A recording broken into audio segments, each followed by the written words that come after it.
Hello. Well, my name is Julie Hartman, and I wanted to make this video because I feel it's important, and I think it could be helpful for some people.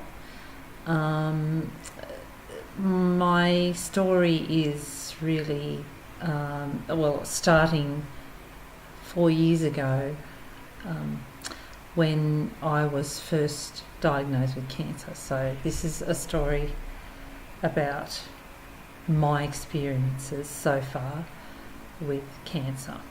To start with, I guess when cancer first really touched my life was when my mother got diagnosed with cancer. This was in 2013. My mother got sick. She was very ill. She wasn't able to eat very much. She was having terrible indigestion. At the same time, my father, who had been suffering from dementia for a long time, was getting more and more unwell, and she was his carer, and he was quite overweight, and he ended up going into hospital probably mid-2013, and my mother was getting more and more stressed about this, and then she started to get unwell, and so eventually doctors did all these tests and scans, and they couldn't seem to find anything wrong. She was losing a lot of weight. Here's my father in the hospital, and then it's become apparent that possibly she can't look after him, and they're wanting to put him in a nursing home. She didn't want this at all, but it was something that it had been assessed and said that this was needed. My mother was living in a beautiful coastal town in Australia, but a little bit sort of away from things, in a place called Foster, and not too far from where she lived, her sister also lived, my auntie, and my auntie decided to let my mother live with her because my mother was quite ill and really wasn't managing. I lived quite a bit of a distance. I lived over 2,000 kilometres away, up in the tropical parts of Australia at that time. So my mother was getting looked after by my auntie, and then the next thing, it was December of 2013, my brother called me and told me that my mother had been diagnosed with cancer, and it was a very aggressive cancer, and that they couldn't do any treatment for her really, which was such a shock, and I was very, very upset about this and devastated, and so gathered my husband and my two sons at that time. They were adults then, and we all sort of left and went down to see my mother. Me and my husband and my younger son had seen her earlier that year in February, and she's always been a strong, sort of stocky kind of woman, but when we went to see her in the hospital, she had just she was completely devastated. Her body had just withered and aged incredibly. I didn't even recognise her. It was so awful to see my mother like that. So yes, it was quite a difficult thing to see her like that. I mean, and as well, my father being in the nursing home, and he was totally confused and not knowing what was going on. And before my mother had her diagnosis, before she was that sick, I was asking my mother to please call my father, because I was calling him regularly, and he was really upset and confused and really wanted to hear from her.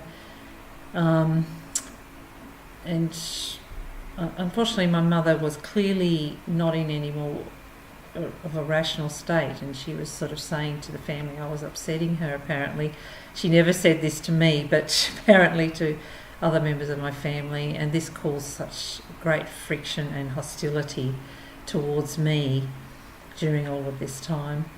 And me and my husband had decided when we saw my mother in the hospital that we were going to go and move back with her, and we had resigned from our jobs, and I had a very good job as a social worker in the hospital then where I was living, and yes, we both decided we were going to move and come and live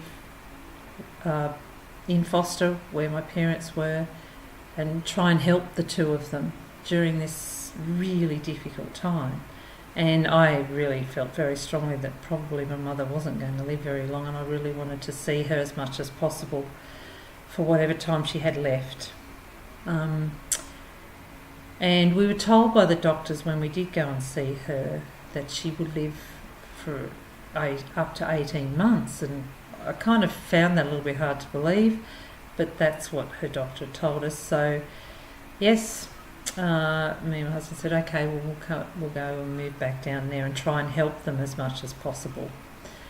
And just before we could do this, so this took a bit of work. We owned our own home, we had to sell our home, resign from work, but I wanted to do it as quickly as possible, so we tried to do all of this in a matter of only a couple of weeks.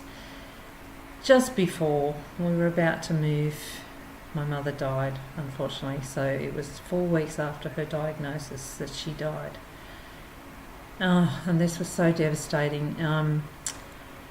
So the next thing, instead of me coming to see my mother, be with her, and I didn't even get to see her a second time, I was coming for her funeral, and so me and my family came down for the funeral, but at this time my sister and brother took it upon themselves to think that I had in some way helped to cause my mother's death, or they had just become quite hostile towards me, and there was this friction between the family. It was awful, and you hear about this a lot with families when there's a death in the family. Instead of people supporting each other the way that you need to be supported, sometimes people just fall apart, and this is what happened in my case. It was absolutely awful, and I attended the funeral, and I never felt such hostility, and it was the most horrible feeling. I was so devastated about my mother and my father, and me and my husband brought my father to the funeral, but we were just greeted with such hostility. And I was trying to talk to my brother. I really wanted my father to come and live with me and my husband, and my brother wasn't going to have it. He said that my mother had said that my father was better off in the nursing home, and she wanted, that was her dying wish, and that's what she wanted. But me and my husband had been talking a lot to my father during this time when we were there for the funeral. We stayed for a few days, and he had expressed that he wished to come and live with us, and he really would have loved that.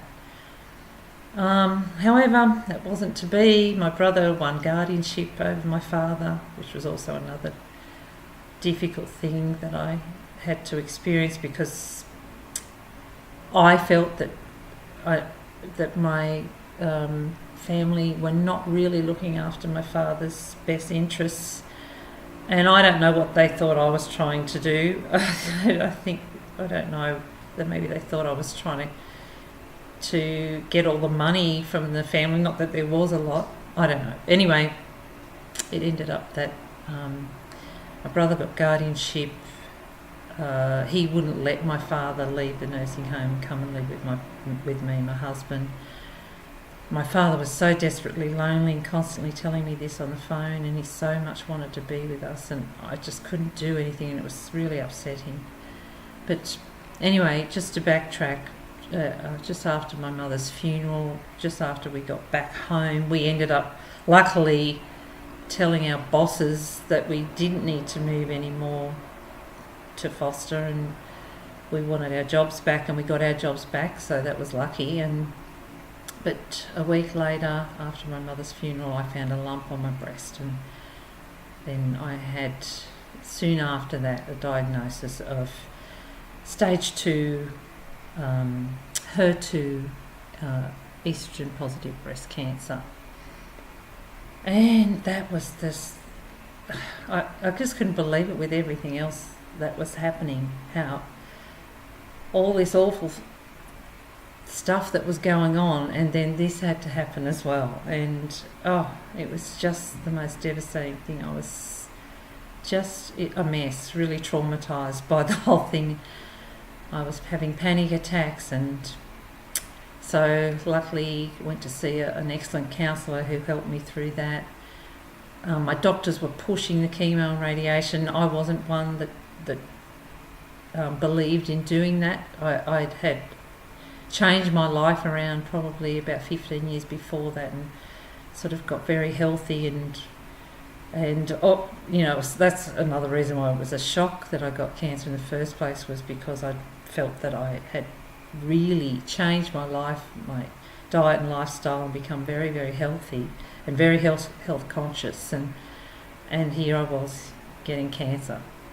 And so yes, it's been quite a journey. I did have a lumpectomy. I agreed to that. Looking back now and what I'm reading, I probably, if I wouldn't have kind of panicked at the time, maybe even wouldn't have accepted that. But my doctor wanted to give me a mastectomy either, or a lumpectomy with radiation, and of course follow-up chemo treatments. I had the lumpectomy, I refused the radiation, and I refused the chemo. And my doctor was just in shock that I could do that.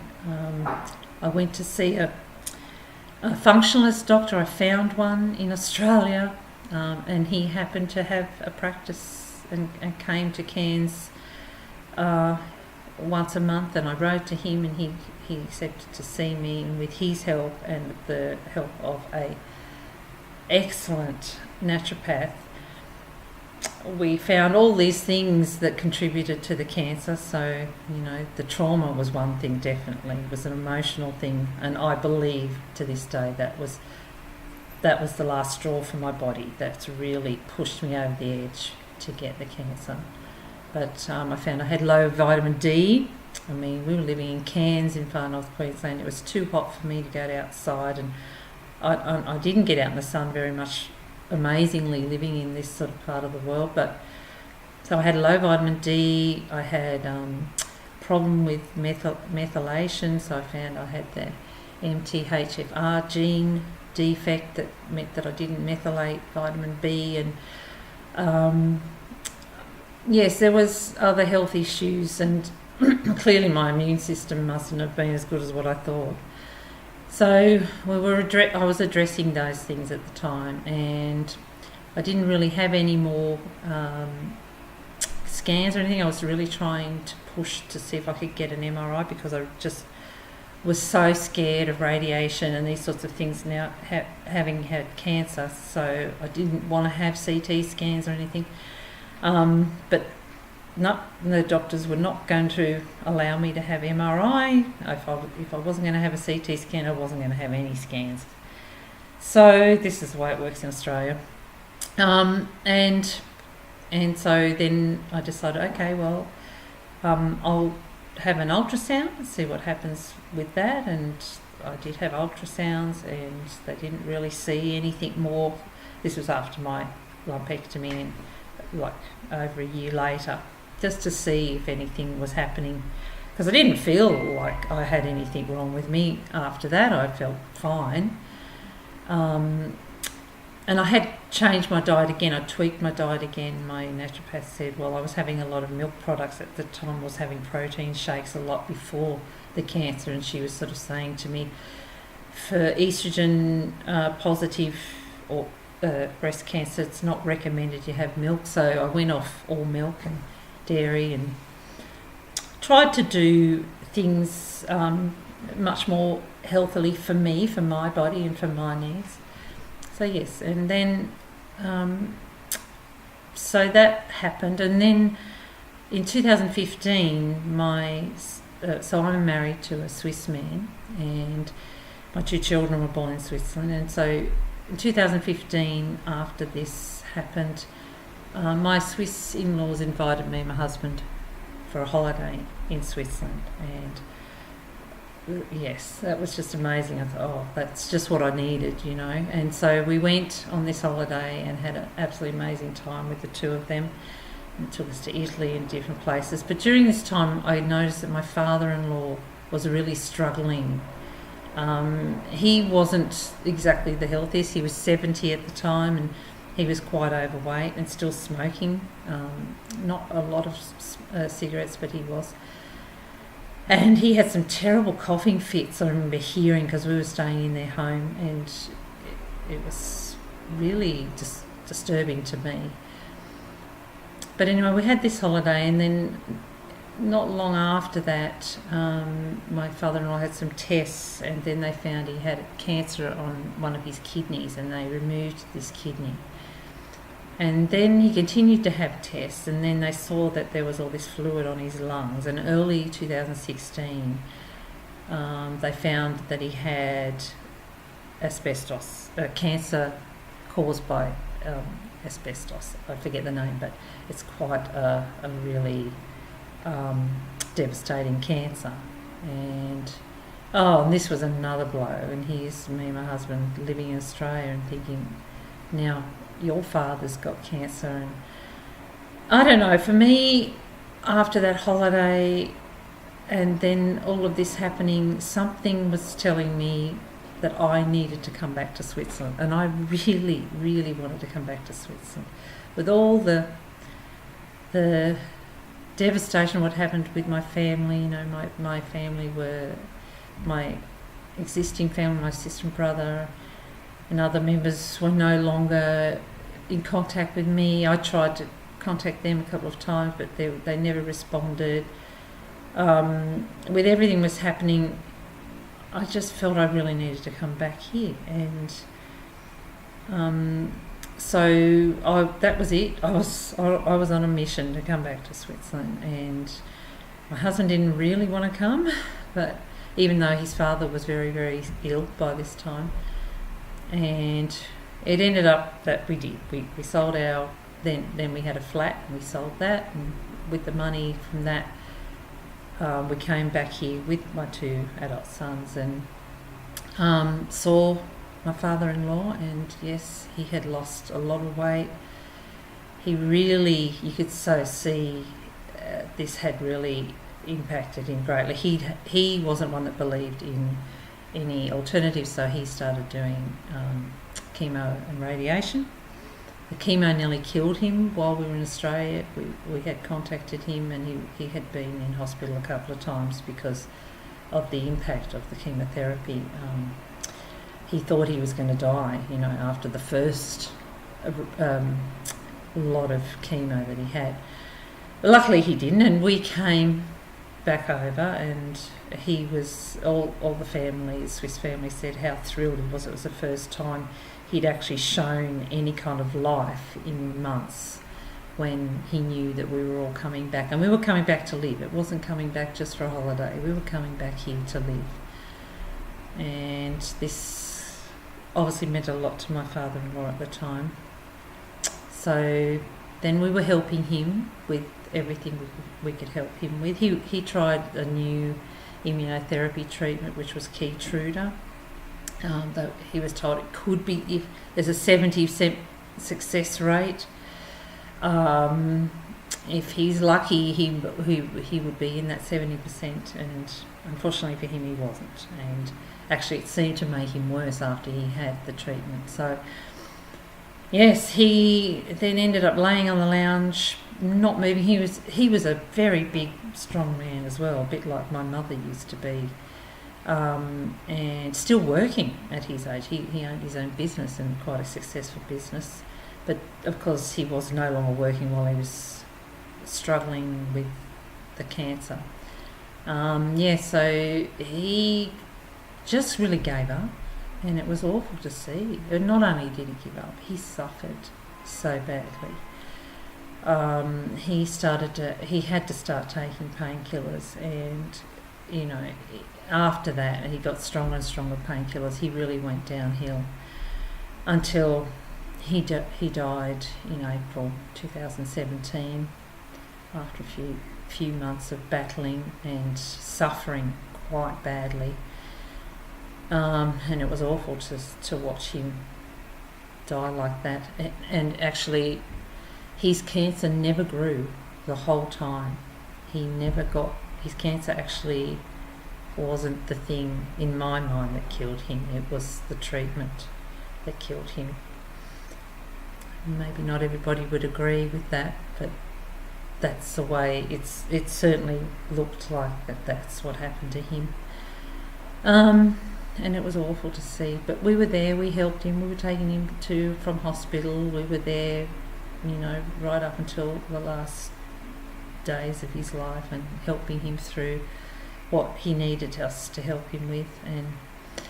But before he died, in 2017 in January, I got a diagnosis because I felt a lump on the lymph nodes on my neck on the left side, and sure enough, I've been diagnosed with metastatic breast cancer. So it had gone to the lymph nodes on my neck. There were spots in my bones, there were spots on my liver, in my lungs, and again, just couldn't believe it. I was absolutely devastated. So we were trying to get, sort of absorb this information and deal with this at the same time while my father-in-law was really suffering and going downhill.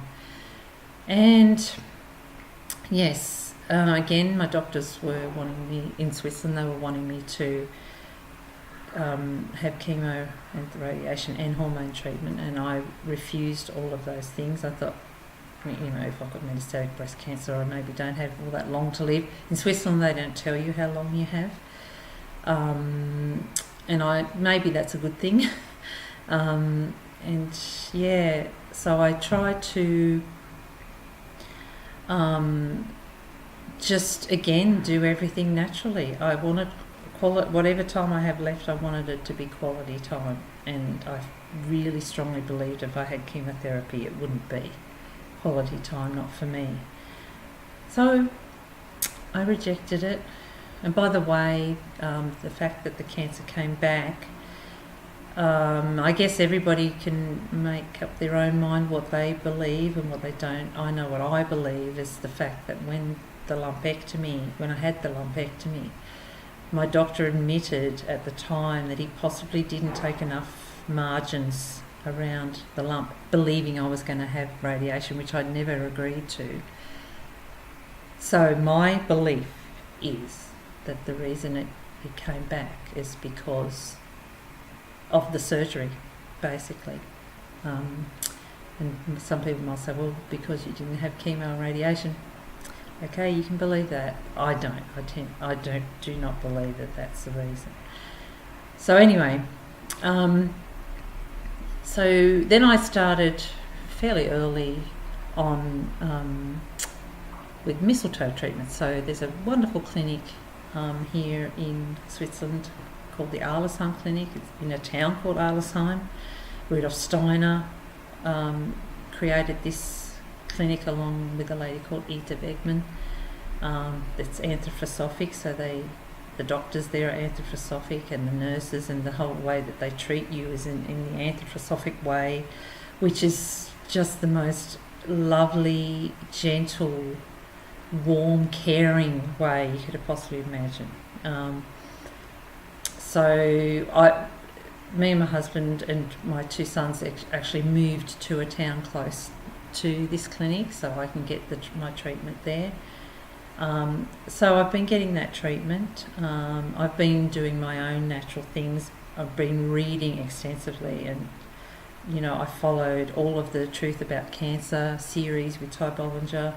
I really have enjoyed listening to a lot of the interviews that Chris Vark has on Chris Speak Cancer. I think he's done some great things, and the fact of what he did himself to overcome cancer. I just absorb all of this information. There's some people that really resonate with me and make sense to me. I think I've got quite a logical brain, and I think that these people have say things and written things about cancer. Keith Scott Mumby is another man that I think he's got some really out there kind of ideas about certain things, but I like what he has to say, and I've bought his books and followed some of what he's saying. I've still got cancer and I haven't got rid of this cancer, but my tumour markers have gone up and down, possibly because I've tried a few different things and I haven't stuck with one thing all that long. I've tried medical marijuana, and at the time when I was trying that here in Switzerland, it was marijuana we had bought of friends, and it wasn't. I really do not like the euphoria feeling in it at all. I really don't like it, and it was horrible, and it was really affecting my quality of life. So, but funnily enough, while I was doing that, my tumour markers dropped. So I'm kind of at a stage now. I'm trying CBD oil, which doesn't have the high THC, seeing if what that does for me. But one of the things that have happened is that the cancer in my bones, it had spread and it was growing, has now all healed. The other markers in the liver and the lungs have all gone. So, there is some healing that's happening. I take high dose vitamin C, and I've taken quite a few supplements. And the tumour on my neck has shrunk, so it went from probably about 5 centimetres down to about 1 centimetre. It's probably got a bit larger again, but relatively, I've been kept quite stable, and I have still got lots of energy. I can still do anything that I want to do. I go out and enjoy myself with my friends. I even go out to clubs and dance with my friends and things like this. I haven't stopped eating meat. I'm not one that necessarily has taken that on, that you have to stop all meat. I know there's a lot of things that say that you should when you have cancer. I, for one, don't know if I really believe that. I do believe that you have to have a lot of good organic veggies and fruit, and I do have a lot of those things, and all the meat that I have is organic as well. But I don't eat a lot of meat, I have to say. So yes, these are the things I'm doing. I'm doing a lot of other things, and I was eventually told by my first doctor here in Switzerland that without the chemo radiation I would only live a year, and it's been now a year and 8 months. I'm still here, and I haven't done the chemo radiation. I was also told if I didn't do that and the hormone therapy, I would be in a wheelchair after a year, and I'm not. I'm still able to get up and walk around and go dancing and things. So I feel that I'm doing a lot of good things to help myself, keeping stable, but I'm not out of the woods yet. I'm not healed, and I'm hoping that with everything I'm doing, it'll at least get me to a point where whatever the treatment is there for me, whatever that is. And I'm sort of hearing and reading about conventional treatments, the new cancer vaccines and some of the immunotherapies, sounding quite interesting and not having side effects and not toxic, using your own body's immune system and these sorts of things. I think that's maybe going to be the thing for me, and something that I would accept to use, and that's going to be helpful. I have used conventional treatment. I've used 2 drugs called Herceptin and Perjeta, and that's with the HER2 protein in my cancer. That's apparently, these two drugs really help that, and I do think that that's probably helped me too to get where I am. So I'm not saying that all conventional treatment is all bad, and I've virtually had very little side effects with those two drugs, so that's why I accepted on taking them. But I think it's a combination of all of these things and lots and lots and lots of counselling and therapy. And yes, when I started doing all of that, I could see why I probably was a candidate for cancer, when how emotional I am and how much I take things on and how things were getting to me and the reasons why. But look, if any of you out there would like to find out more about what I've done or what I'm doing, if you think that from this video there's anything about what I'm doing could be helpful for you, if you want to contact me at all, please feel free. As I say, I haven't got rid of the cancer totally, but I have healed quite a bit of my body, and I'm happy to give any information to anybody that would like it, and or even talk to some people if they feel that they would like to talk to me.